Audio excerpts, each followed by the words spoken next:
Hey, Tech Talk viewers, this is Dan here, and today we're going to be talking about the Peloton bike. I've had this bike for a bit over 2 years now, and actually yesterday we just had this bike swapped out because of some service issues. So this is a brand new bike from Peloton, except for the monitor that was still kept on here, and I have ridden this bike over a year and a half every day. So I've put some wear and tear into this so I can speak to kind of the durability of this bike and how to keep it optimal so that problems that I had don't happen again. Peloton bike is a sturdy, this thing's cast iron. It is very heavy. It's almost 200 pounds. Sturdy bike that otherwise has withstood the test of time.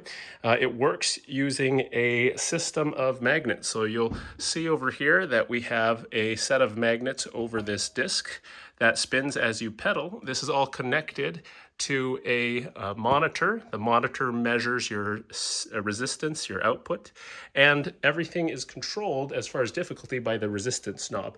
You'll notice that as we push down, that stops by using the magnets to stop the disc. As you turn tighter, this has more of the magnets applied, you have less of the magnets applied, and that will all turn into your resistance when you're actually biking.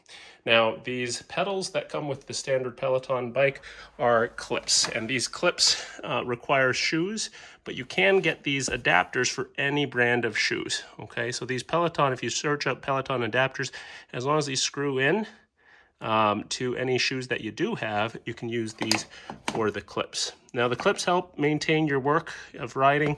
They are optional. There are cage pedals. We did try the cage pedals once so that more people could use this, but the problem was that the cage pedals, they just don't hold very well and you slip out. So we opted instead to buy shoes for everyone. That does get a little pricey. Each of these shoes are well north of 100, and for people with different size feet, you'll have to have a bunch of different shoes. That being said, this is a premium bike with a premium experience. One thing that a lot of people may ask about or would have thought about is whether or not this dynamically changes any resistance as you're riding. No. So the answer is this is a workout bike that is manual. It is digital in the setting that it calculates your resistance, your power, your output.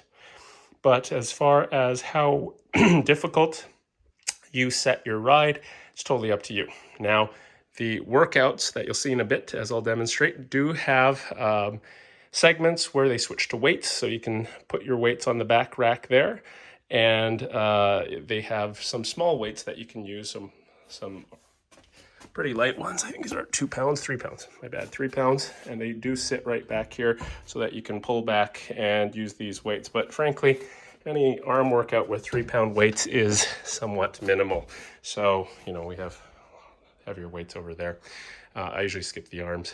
The segments in the any ride where you're trying to simulate going uphill, you're basically going to be turning your resistance knob clockwise for more effort, counterclockwise for less. And basically as straight away, you're going to have less effort there.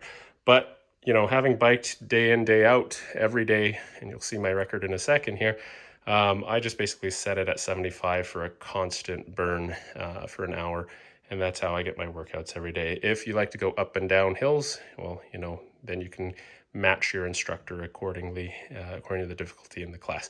There's tons of people in the class workouts that are just cranking. I don't know. I think some people just ride at 100. It's like Stairmaster. So you do what feels best. The coolest thing about this is the connectivity. So the bike itself is built pretty sturdy. Let's address some issues that I've noticed right off the bat, over the last 2 years. One of the biggest issues that required me to service the entire bike is as you sweat, and you will sweat. If you're working out, you'll sweat. There is this knob right here that is exposed. This is the seat adjustment knob. There's another seat adjustment knob under here that goes forward and backwards. This one is less exposed, but a little bit there too. But this one in the neck drips sweat right into here. And over time, if you're not careful, that is going to rust. And that's what happened to my last one. It rusted shut. They actually had to replace the whole frame. So now I just drape a towel over here as I'm biking, and I have pre-sprayed that with WD-40. So I took out that bolt, sprayed that channel, and we'll continue to do that periodically so we don't have to swap this as well. Another bolt that may be exposed if you're really leaning into this is over here as well. This is kind of the adjustment for the handlebars and the whole system there. So that's something that you'll want to keep in mind. You want to wipe those down. Another thing that is easily broken is this. This is just a shroud, a plastic shroud. This cracked down the middle and the whole thing kind of flayed to the side. They're able to service that by just sending that to me to manually replace. So if that happens, it is common. One last thing that broke on me in the last 2 years was this end bracket here, the pedal itself. These are bolts to tighten the back of the clip. One of these bolts just bent, I think, with overuse over time. So they were able to just swap the entire left pedal out. By mail, you can just use a wrench to take this pedal out over here and just screw it in. So that was an easy replacement. So besides that, this thing has withstood thousands of miles, thousands of hours. And if you have the option, purchase the extended warranty up front, because this thing, if they do have to replace the bike, we live in Hawaii, they shipped this out here. It did take, 5 months, but the installation tech yesterday was amazed that they would service this all the way out here in Hawaii and do that with a whole bike swap. So let's jump on the bike and show you some of the features of the app itself. So the Peloton features different rides in its library, and you can sort these rides by instructor, by length, by genre, by class type, subtitles, by weights on or off. So you can see the ones that have weight exercises. Instructors, if you have a favorite few instructors, a whole list of them that you can actually go through here. Length is your 5 to 90 minute rides. I usually like 30 and 45-minute rides here, so you can see all those ones. Those little icons in the corner, that's your friends. So of your friends that you're following who has done these workouts, you can see the ones that you've done your own. One of the improvements that I wish they had was just sorting the ones that you have not completed. So you can show the ones that you've completed, show all versus the ones that you've completed, okay? The ones that your friends have had or the ones that you favorited, but there's not an inverse of not completed only, which is sometimes helpful. Again, you can toggle that off. Different tags, trending, popular, top rated, easiest, hardest, and also cycling versus floor. As you know, the Peloton subscription also has a whole library of other types of workouts, including yoga. We have strength training for weights, so weight training, stretching exercises for cool down, warm-ups, and general stretching, yoga. The wife likes this a lot. Okay, so a whole bunch of yoga routines. And this is all part of your subscription for any person under the subscription as well. Meditation, that's a new one. I don't believe I've tried any of these yet, to be honest, but some cardio exercises, again, on the floor routine. One of the cool things is that you can cast this. So if you have a Roku or a smart TV, you can actually go into your settings and you can cast the screen to your television. So if you're set up like I am here with a TV across from the Peloton, you can actually stream your Peloton workout on the TV. Therefore, you can do a lot of these apps that are not bike related on your TV. Otherwise, you can do this on your phone as well, as there's a app for that. Bluetooth audio can connect to the Peloton screen as well. Some models did not connect so well. I had a pair of Bose that didn't connect very well, but they have had numerous firmware updates or software updates, so hopefully that is helpful. There's a heart rate monitor that comes with the package. I purchased this, never really used that because it's a strap accessory and I use my Apple Watch, so pretty consistent as far as things go. Apple Watch has a harder time recognizing the resistance. So if you're at higher resistance, sometimes the calorie burn is a little less than what Peloton reports. Let's go into one of my favorite parts is challenges. So every month they have challenges. For example, this was the annual challenge. This was the yearly challenge where you were supposed to work out a certain amount of minutes over the course of 2020. As you see, I've now, oh wow, look at that. My progress is 7,999 minutes this year. So I've hit my award at the 5,000 mark. Each month and quarterly, there's different challenges. This one is to exercise or take classes every day for 30 days. I've done 26 now. And then every month there is a tiered challenge of workout 5 days, 10 days, 15 days in a bronze, silver, gold bracket there. So the next one's coming up in May here. Now, one of my favorite things that really just motivates me, because I'm that type of person, is these little awards. Now, if you look at my award status over the years, I've now had, 1,011 total workouts, 980 cycling. This is crazy, but I am on a 71-week streak. So that's over a year of nonstop workouts. So that drives me, because all these workouts here, from cycling milestones, these are a number of classes that you've taken. So I'm going to be coming up on 1,000 classes: running, walking, strength, stretching, yoga. These are all different milestones that you can take and have. This is the weekly streak. So I hit 1 year, and then soon we'll be hitting 80 weeks after, I guess. Well, 9 weeks we'll hit 80 weeks, but this is a streak that I don't want to break. Social, this allows us to take a look at how many friends you're riding with, and then challenges throughout the years. These are all the challenges that I've been able to complete just by riding. So a lot of this helps me stay motivated. I don't know if that's something that you guys like to do, but that is something that keeps me jumping on the bike every day. This is the live schedule. Every day there is a calendar. Now, right now, because of coronavirus, we have a lot of encores. So encores are replay pre-recorded previous videos, but in the future there will be live videos again, where we will see actual live classes. So right now you'll see some of these live classes, which are few and far between, but some of them are streaming from home. Now, the cool thing about a live class is when you ride the live class, the instructor is actually there real time. So sometimes they'll shout out to you, they'll see your username, they'll actually throw a high five at you. So that is kind of motivation. But even if you're not doing this live, and I'll jump in a segment real quick here, I'm on the bike ready to go, where I'll show you in a ride where it's on demand.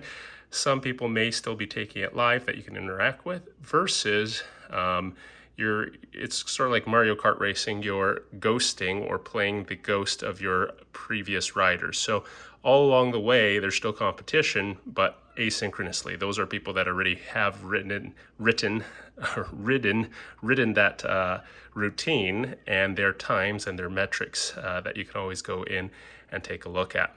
One of the cool things about Peloton is the social aspect. So if you go to your profile, you can actually take a look at your friends, your own workout history, like I had mentioned, but you can also take a look at your friends. So of those people that you're following, you can actually take a look and see where they are working out at. So your friends, whether or not they're active, you have a little news feed here about when somebody last took their ride. So this is, you can just actually jump into the same ride. Otherwise, you can take a look at the, well, let's see. You can actually take a look. I don't know if I can see the stats on that one. Anyways, you can actually take a look at how they are riding to their metrics. So, for example, you can see where their resistance and their output and their total ride was at any time during the bike ride. Now, this is important because not everybody bikes the same. People have a different cadence, or basically the rhythm by which they are cycling, and people have different resistances. Obviously, a lower resistance, but a faster cadence or a tempo can probably be equivalent to a higher resistance with a lower cadence.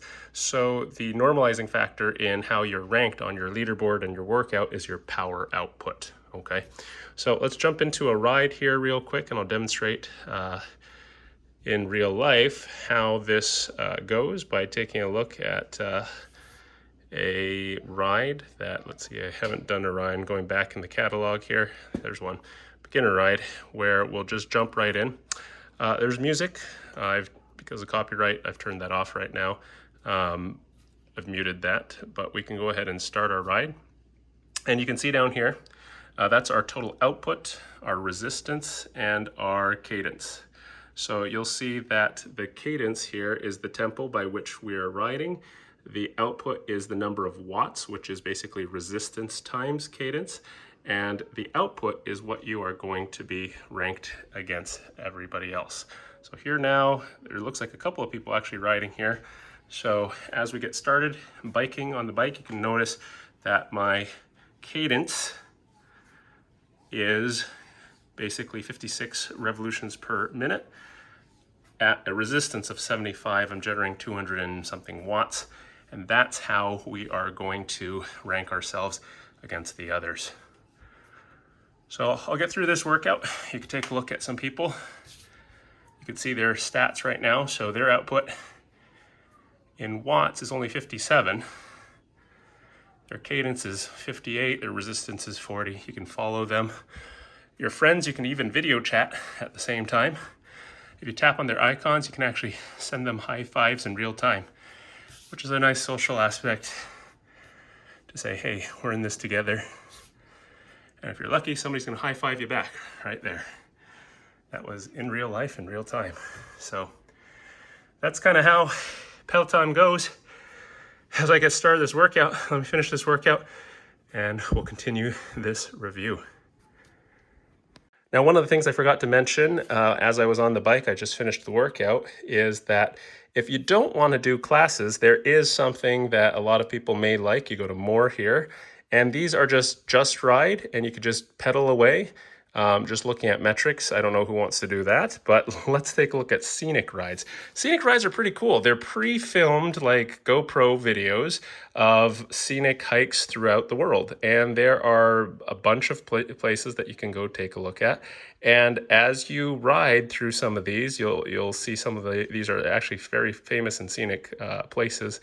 The Vermilion Cliffs, you have national parks, Bryce, Zion, Fjordland, places that you'll never probably be able to go traveling all around the world that people have filmed. And what it is, it's a simulated riding experience. So let's just jump into this. For example, you can see, I'm not on the bike right now, but you can see kind of how it goes. We'll bring this down to like resistance of 0. See that? Resistance is going to 2. Should be 0. There we go. Resistance 0. And then, we'll just give this kind of a pedal here with the hand here. Okay, so it's rolling here. And you can just see that this does not have any difficulty to this. It is just a scenic ride. And even if you're not pedaling, this is basically a certain set tempo that they're going through this ride. So it's by time. It's just more for scenery than anything. And you do have a whole bunch of people that you can work out with. Like I said, ghosting those leaderboards. So at any point, you can see how you're stacking up compared to everybody else that was doing this workout. This sure beats staring at a screen looking at your metrics. So it is kind of nice to have something to look at, in the future, or, when I originally wanted to purchase the bike, I was hoping this would all have dynamic resistance programmed in, where there was some kind of actuator or mechanical component to the Peloton, where as you're going up a hill, it would dynamically increase your resistance. But again, this is all manual through the knob, but this allows the flexibility of you doing you and you doing what workout you want best, either setting, a high degree of manual effort versus, just enjoying the ride. So this is the Peloton. I like it a lot. It is a premium product. It's very pricey. It's trendy. It's good for the quarantine. But as long as you jump on this Peloton, it will pay for itself over time. It's kept me healthier at home, and especially in this time of lockdown, it's allowed us to continue to exercise. So hopefully this was helpful as I've demonstrated the features of the Peloton bike. You can check out the Peloton offers for you and financing and purchase at onepeloton.com. This is the Chan Clan, and this is our tech talk of the Peloton bike. Thanks for watching.